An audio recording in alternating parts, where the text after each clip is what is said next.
안녕하세요. 예, 상황 속의 한국어 실제 통찰 그 둘째 시간 수업을 진행하도록 하겠습니다. 지난번에 저희가 수업이 이제 40명인데요. 예, 그런데 4명이 더 들어서 44명을 수업을 하게 됐습니다. 초과 수업이 됐는데요. 그러니까 어쨌든 그 화용론 들려주셔서 감사드리고요. 상황 속의 한국어 실제 통찰은 화용론에 대해서 배우는 거라고 저번에 말씀을 드렸습니다. 예, 그렇듯이 여러분 뭐 대화에 대해서 이렇게 대화를 잘하고 못하고 하는 것은 그 평생의 화두 아니겠습니까? 예, 그렇기 때문에 어떤 사람은 뭐 똑같은 말을 하면은 어떤 사람은 각광을 받고 어떤 사람은 미움을 사고 그러지요. 예, 그렇듯이 여러분 그 대화가 여러분 그 성공이나 인간관계라든지 여러분 삶의 행복에 큰 영향을 미친다는 것을 여러분들이 다 알고 계실 겁니다. 예, 그래서 그런지 이렇게 그 대화를 연구하는 화용론 수업에 대해서 되게 관심을 많이 갖고 계신 것 같더라고요. 하여간 어쨌든 그 여러분 뭐 기대에 좀 최대한 부응하도록 하고 그 다음에 현재까지 지금 연구된 그 화용론의 수준이 어느 정도인지 잘 좀 가르칠 수 있는 그런 수업이 되었으면 좋겠습니다. 자, 이제 프린트물 제가 이제 올렸는데요. 프린트물 꼭 다운받으셔서 그래서 이제 활용해 주시기 바라고.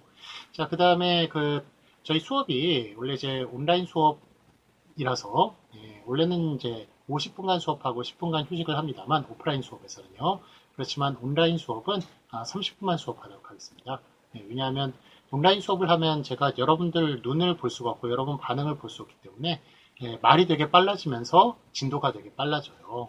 그래서 제가 온라인 수업으로 50분간 수업을 하게 되면 여러분들 배울 학습량이 너무 많아집니다. 그래서 1교시 30분 수업하고요. 2교시 30분 수업하고 원래 이제 오프라인 수업에는 3교시 때 여러분 그거 발표를 시키기로 했죠. 그렇지만 현재까지 지금 4월 둘째 주까지 온라인 수업을 하게 되었고 그 다음에 이후로도 지금 알 수가 없어요. 계속 코로나 사태가 지금 세계적으로 막 번지고 있기 때문에 지금 뭐 한 학기 내내 온라인 수업을 하는 학교들이 지금 속출하고 있습니다. 많아지고 있기 때문에 한양대 학교도 지금 어떻게 할지 잘 모르겠습니다. 그래서 상황 봐가면서 약간 만약에 이제 오프라인 수업을 하면은 3교시 때 발표를 시키고요. 온라인 수업을 하면은 3교시 때 제가 18분 정도 수업하는 걸로 그렇게 진행하도록 하겠습니다.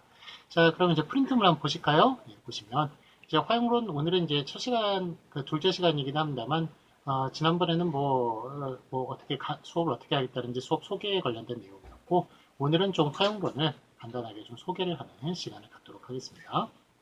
잘 읽어보시면 화용론은 대화를 연구하는 학문이에요. 저번에 말씀드렸던 담화, 디스코스라는 것,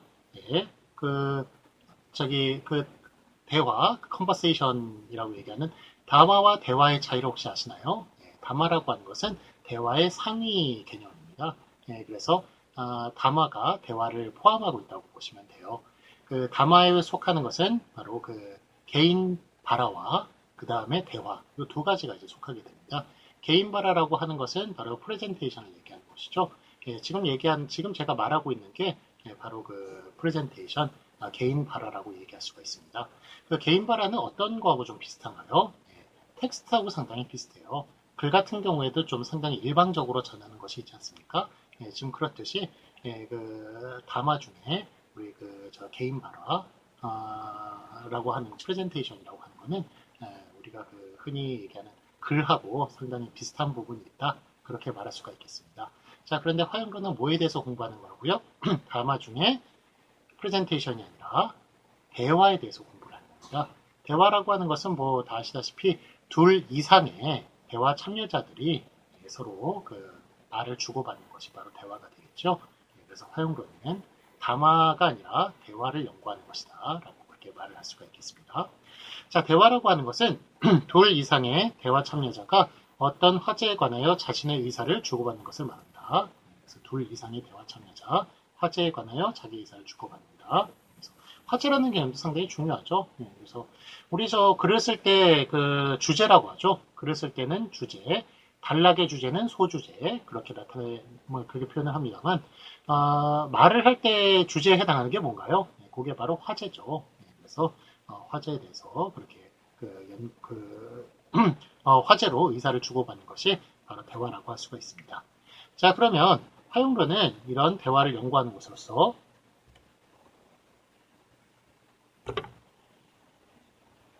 예, 죄송합니다. 이게 지금 왜냐하면 자꾸 이렇게 뭐가 떠요. 제가 그 문자나 이런 게 막 떠가지고 지금 휴대폰으로 좀 하고 있습니다만. 그러니까 뭐 죄송하고요. 좀 시간 끌어서. 자, 그 다음에 그 둘째 줄 보시면 내가 뭐 유튜버 활동을 전혀 안 할 줄 알았는데 예, 이렇게 본의 아니게 유튜버로서 이렇게 등극이 되었네요. 예, 그러니까 데뷔시켜 주셔서 감사드리고. 자, 그 둘째 줄 중간 부분 보시면 화용론은 이렇게 대화를 연구하는 곳으로서 기존의 언어와 통사론, 의미론 등보다 자연 언어를 다루면서 실제적입니다. 예, 그래서 그 전에 얘기했지만 화용론을 다른 말로 뭐라고 그런다고요? 실용론이라고 부른다고요. 프래그매틱스. 예, 그게 이제 화용론이 프래그매틱스입니다. 그래서 번역해가지고 우리나라에서 화용론이라고 부릅니다만 실제로 말하면 실용론이에요. 예, 근데 왜 실용론이라고 그러는지는 저번 시간에 설명을 했습니다. 우리가 뭐 다른 것이 아니라 가장 실제적인 대화에 대해서 연구하는 것이다. 예, 언어학자는 보통 대화를 잘한다고 생각을 합니다만 예, 사실 뭐 그 전에 뭐 의문론이나 통사론이나 이런 걸 보면 순수 과학에 가깝기 때문에 예, 그래서 그 언어학자들이 좀 대화를 못하는 것에 대해서 상당히 좀 실망하고 그래요.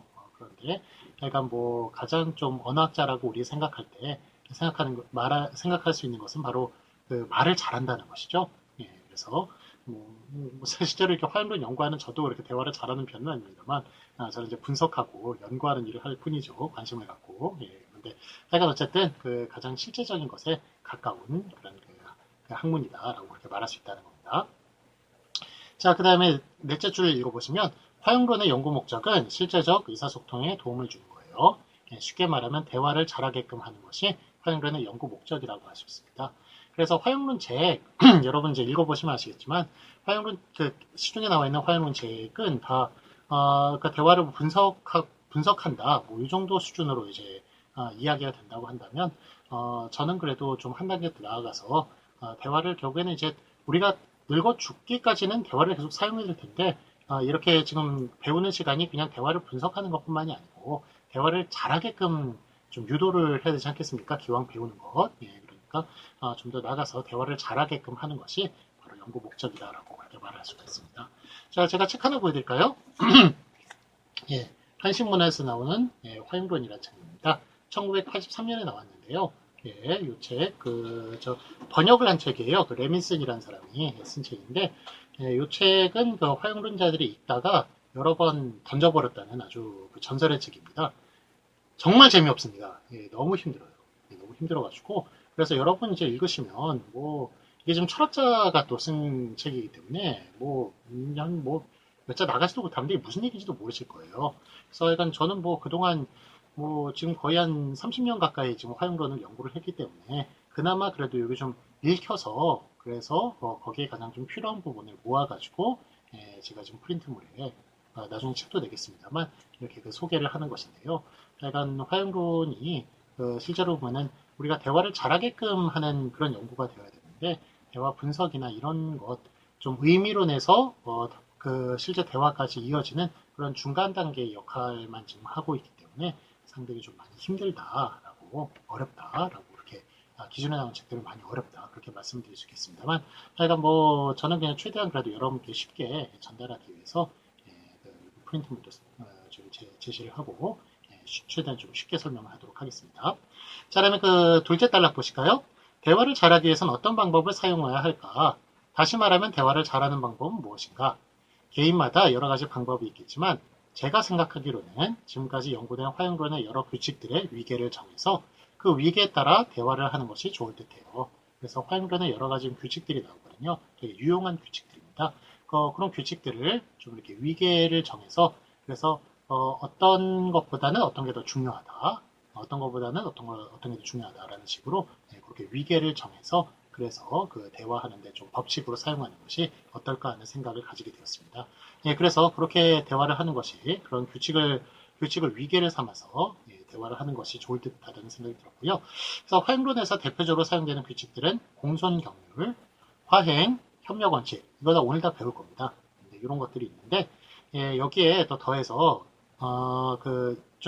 세상 다른 규칙도 이제 말을 하죠. 윈윈 규칙이라든지 그런 것들 좀 더해서 그래서 저 위계를 한번 만들어 보았습니다. 이것이 그 아래 지금 그림 삼각형 크게 그려져 있는 거 보이시죠? 이것이 바로 이상적 발화 모형이라고 얘기하셨습니다. 자, 그래서 그 대화할 때, 발화를 할 때, 대화할 때 그 개인이 말하는 것이 발화죠. 그 대화 참여자 한 명이 말하는 게 발화인데, 그 발화를 할 때 어떤 그 규칙을 지키는 것이 좋은가라고 그렇게 그려놓은 것이 바로 이상적 발화 모형이라고 말할 수 있겠습니다. 그래서 이상적 발화 모형을 보면서 대화를 잘하는 법을 학습하고 앞으로 배울 활용론을 한번 조망해 보도록 하겠습니다. 자, 그럼 이상적 발화 모형 한번 보도록 할까요? 활용론에서 추구하는 이상적 발화 모형은 아래와 같습니다. 쭉 이상적 발화 모형, 여기 삼각형이 그려져 있는데요. 제일 밑에 보시면 바닥에 깔려 있는 게 뭔가요? 협력 원칙, 협력 원칙이라는 거 이따 배울 겁니다.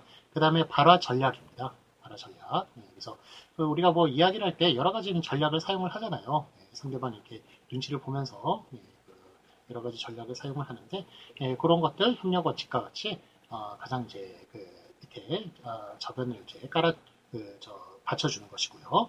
자, 그 위가 이제 발화 목적입니다.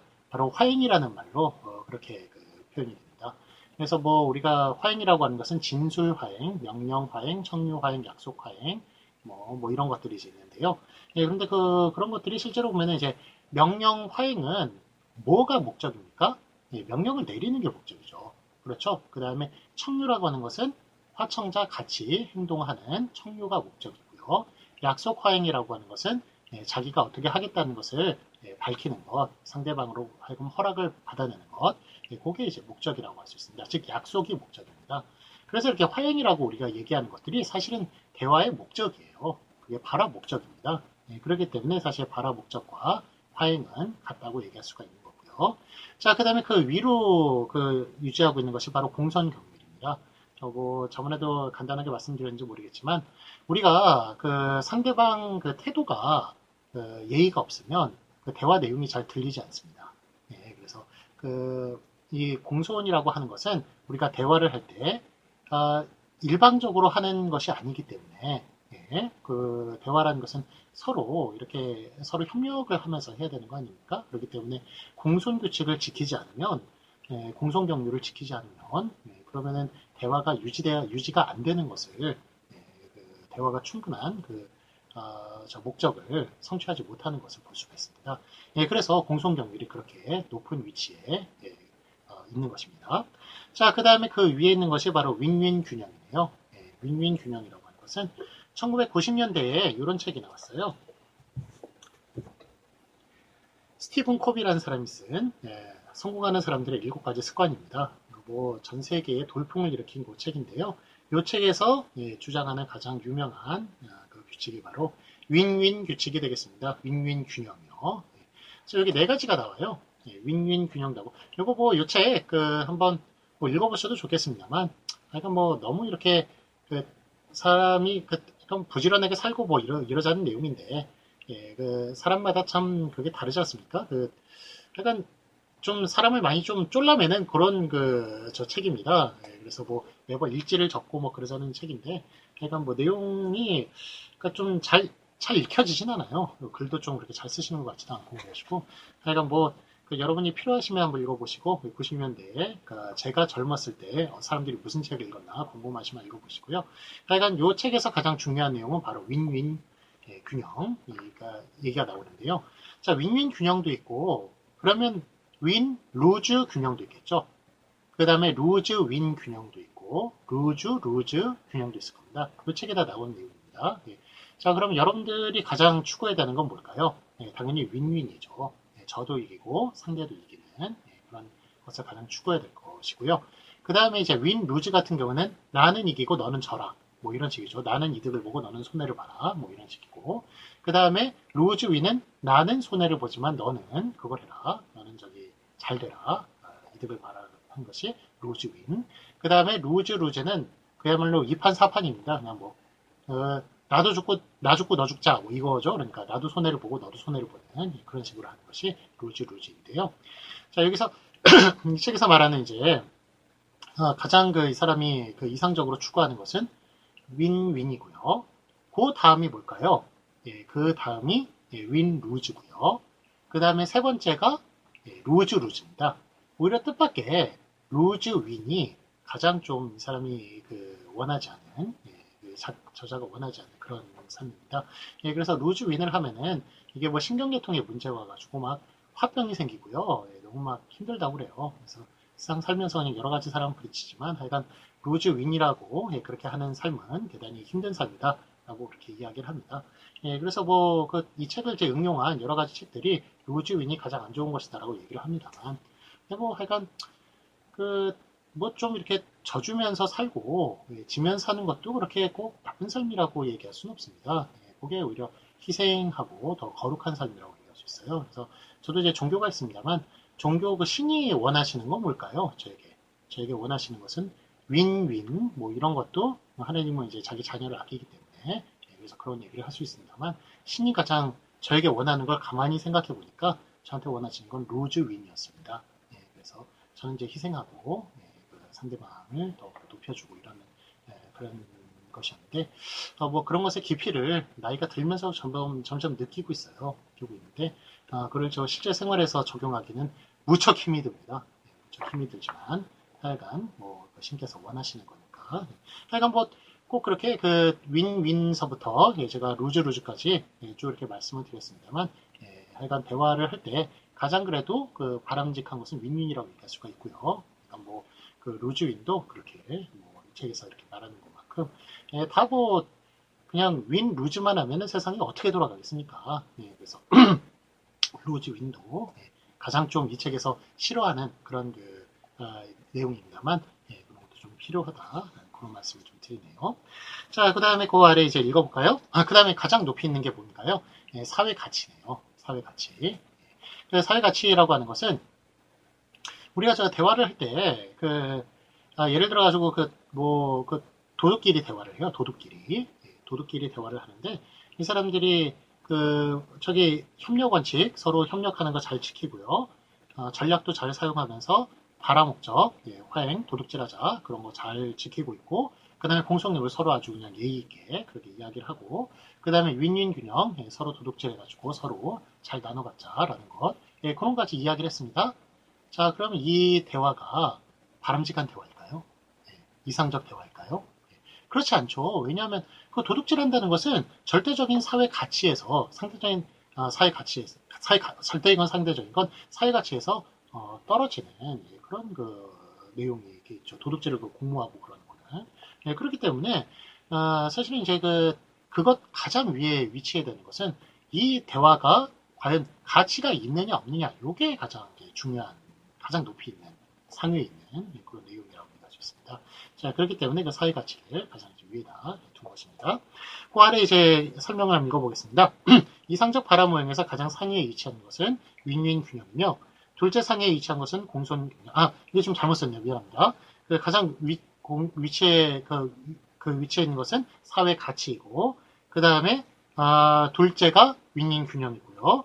그 다음에 셋째가 공손 균형이고 넷째가 발화 목적이고 그 다음에 최하위에 위치한 게 협력 원칙과 발화 전략이다. 그렇게 나와 있네요. 자, 그 다음에 이상적 발화 목적을 설명하면 이상적인 발화를 위해서는 협력 원칙을 지켜야 하며 발화 전략을 선택해야 되고요. 발화 전략은 협력을 지켜야 하며 발화 전략을 위해서는 협력 원칙이 어겨지는 데 있기에 상호 보완적인 관계에 있어서 같은 위치에 같은 자리에 위치했습니다. 서로 이렇게 서로 좀 배반할 수도 있고 도울 수도 있는 그런 관계라는 겁니다. 자, 그 다음에 발화 목적을 위해서는 화행을 위해서는 협력 원칙이 어겨지기도 하고 발화 목적을 달성하기 위해서 발화 전략이 선택되는 겁니다. 그렇기 때문에 발화 목적이 바로 저기 협력 원칙과 그 다음에 발화 목적의 상위에 위치하는 것이고요.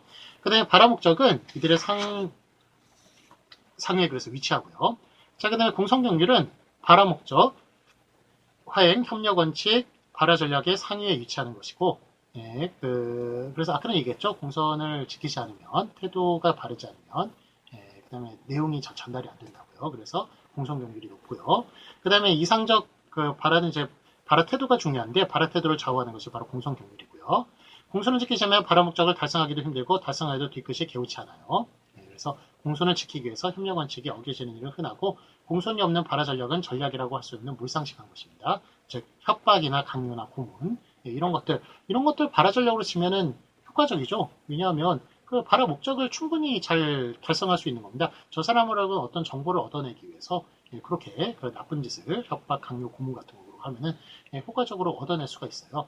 하지만 이것이 가장 좀 어겨지는 것은 바로 공손이죠. 상대에 대한 공손이 신체에 그 훼손을 가는 것은 정말 가장 큰 신뢰되는 그 공손이 무너진 그런 행위라고 얘기할 수가 있는 겁니다. 그래서 몰상식한 것이기 때문에 그래서 공손이 그 상위에 위치하는 것입니다.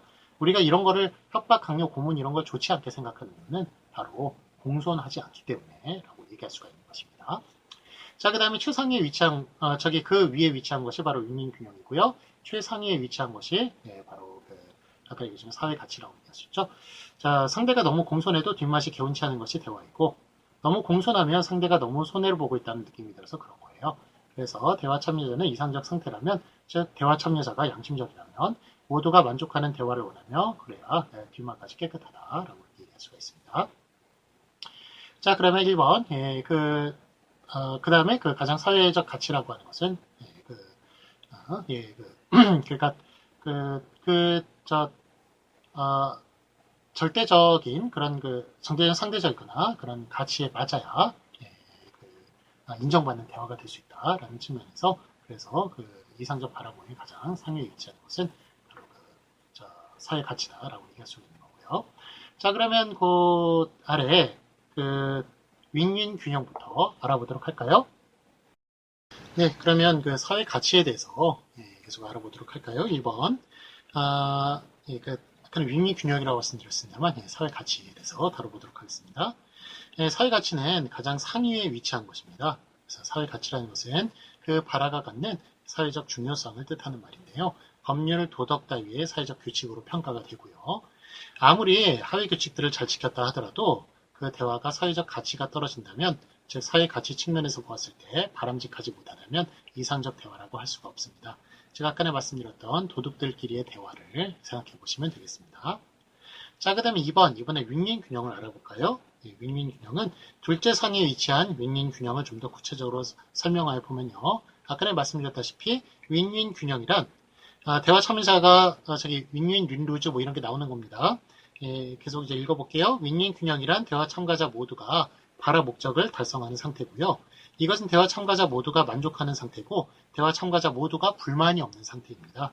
그래서 대화 참여자 모두가 불만이 없는 상태, 그게 윈윈 균형이라고 얘기할 수 있습니다. 자, 발화나 대화에서 가장 이상적인 상태라고 그렇게 할 수가 있습니다. 윈윈이. 참고로 윈윈이 있다면 윈 루즈, 루즈 윈, 루즈 루즈도 있을 것인데 이 중에서 가장 이제 바람직하다고 얘기할 수가 있겠죠. 자, 윈 루즈와 루즈 윈은 불균형의 상태로서 어느 한쪽이 발화 목적을 달성하고 어느 한쪽은 발화 목적을 달성하지 못한 상태입니다. 그래서 2인 대화라고 가정하면 윈 루즈는 화자 1이 발화 목적을 달성하였으나 화자 2가 발화 목적을 달성하지 못한 것이고 루즈 윈은 화자 1이 발화 목적을 달성하지 못하고 화자 2가 발화 목적을 달성한 상태입니다. 그 다음에 루즈는 균형 상태이긴 하지만 대화 참여자 모두가 발화 목적을 달성하지 못한 그런 상태가 되겠습니다. 자, 그래서 윈 루즈, 루즈 윈, 루즈 루즈는 반드시 발화 목적을 달성하지 못한 참여자가 나오는 구조이고, 그래서 이상적이라고 할 수 없을 겁니다. 자, 그런데 윈윈 균형은 실제 대화 세계로 가면 훨씬 복잡하고 개별적입니다. 윈윈 균형을 분석할 때 대화 자체만을 분석할 것이 아니라 대화 참여자 간의 이해관계, 인간관계, 이해관계를 고려하기 때문인데 실제로 이것은 매우 복잡하기에 거의 불가능합니다. 예를 들어서 30년 지기 사이에 30년 친구 사이에 대화를 분석하려면 30년 동안 둘 간에 있었던 일, 가끔 있었던 배신감을 뛰어넘은 극복이나 무마의 사례, 그 일로 인한 끈끈함 등을 알아야 되는데 그것이 어찌 가능하겠습니까? 그래서 둘이 막 대화를 하는데 한 사람이 일방적으로 공격을 하고 일방적으로 당하는 것 같아요. 그래가지고 누가 봐도 이거는 윈 루즈다 라고 생각을 하겠지만 그 사람들 둘 간의 관계에는 그걸 당하는 사람도 별로 그렇게 불만이 없을 수 있다는 겁니다. 그렇기 때문에 그럴 때는 둘 간의 그 대화가 바로 윈윈이라고 이렇게 얘기할 수가 있는 거예요. 그래서 그리고 윈윈 균형은 매우 개별적인데 일반적으로 불만이 없을 것 같은 대화에서도 심히 불만을 느끼는 대화 참여자가 있을 수 있습니다. 그래서 뭐 객관적으로 우리가 본다고 했을 때 둘 간에 불만이 없을 것 같아요. 그런데 이 사람의 그 속뜻을 또 이렇게 알아내면은 상대방이 상당히 그 불만을 그간에 또 있었던 일이나 이런 거를 배경 지식을 다 알지를 못하지 않습니까? 그렇기 때문에 요게 우리는 윈윈이라고 생각합니다만 실제로 대화 참여자는 루즈 윈일 가능성 그럴 수도 있다는 겁니다. 자, 그 다음에 불만이 있을 것 같은 대화에서도 그간의 은혜 등을 고려하여 불만을 느끼지 않는 대화 참여자가 있을 수 있습니다. 그래서 누가 봐도 아까는 얘기했지만 누가 봐도 이거 불만을 가질 만하다라고 생각하지만 그간에 이 사람이 너무 상대방이 끼친 은혜가 크기 때문에 이 사람이 좀 약간 공격을 하더라도 상대방이 기분이 안 나쁠 수가 있어요. 그렇기 때문에 따라서 윈윈 균형은 이상적인 것이에요. 이렇게 우리가 쉽게 윈윈이다라고 판단하기 어렵다는 겁니다. 그래서 대화 참여자에게 설문을 통하여 일어날 수밖에 없는 한계를 가집니다. 그래서 실제로 끝났을 때 정말 진심으로 불만이 없었느냐라고 그렇게 물어볼 수밖에 없는 그런 한계를 가진다는 겁니다.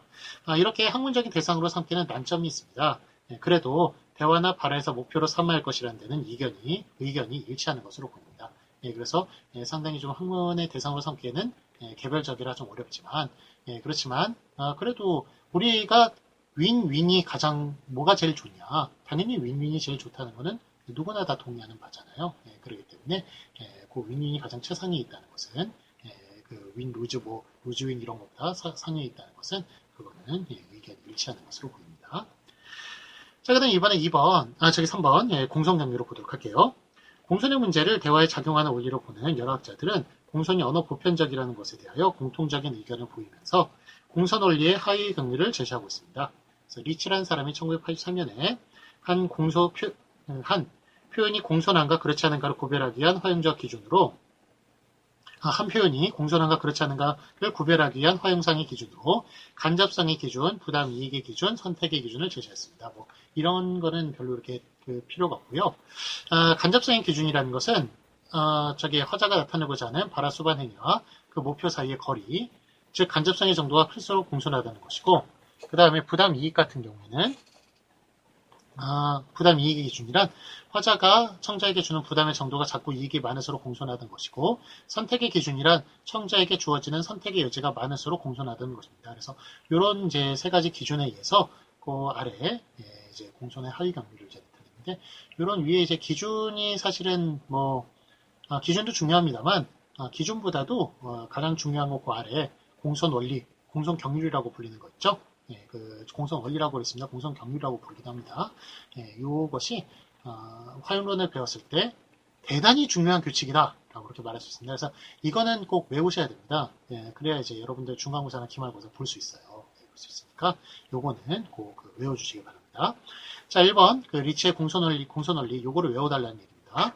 1번부터 6번까지가 있는데요.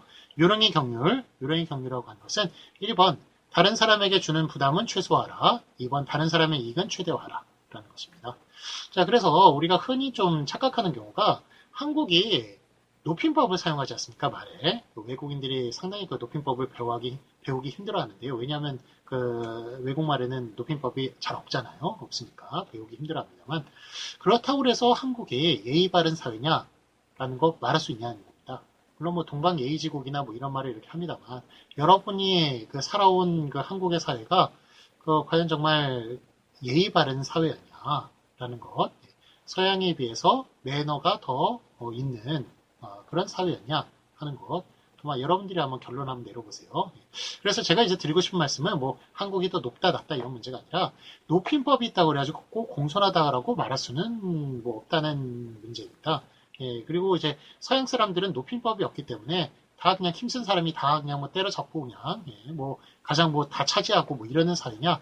그렇지 않다는 겁니다. 그렇지 않고 결국엔 이제 높임법보다 그 이상의 그런 공손의 규칙이 있는데 그 규칙이 바로 지금 리치의 공손 원리입니다. 그래서 이거를 지키면 사실은 이제 공손하다고 얘기할 수가 있는 것이고, 그래서 꼭 높임법의 문제가 아니라 예를 들어서 제가 높임법을 예를 들어볼게요. 자, 높임법에 상대 높이의 6가지 그렇게 6가지 상대 높이의 등급이 있는데요. 즉 헤라체, 하계체, 하우체, 합쇼체, 요게 이제 비격식체고요. 격식체고, 그 다음에 비격식체는 해요체가 있습니다. 이렇게 6가지 등급 중에 가장 높은 것은 합쇼체.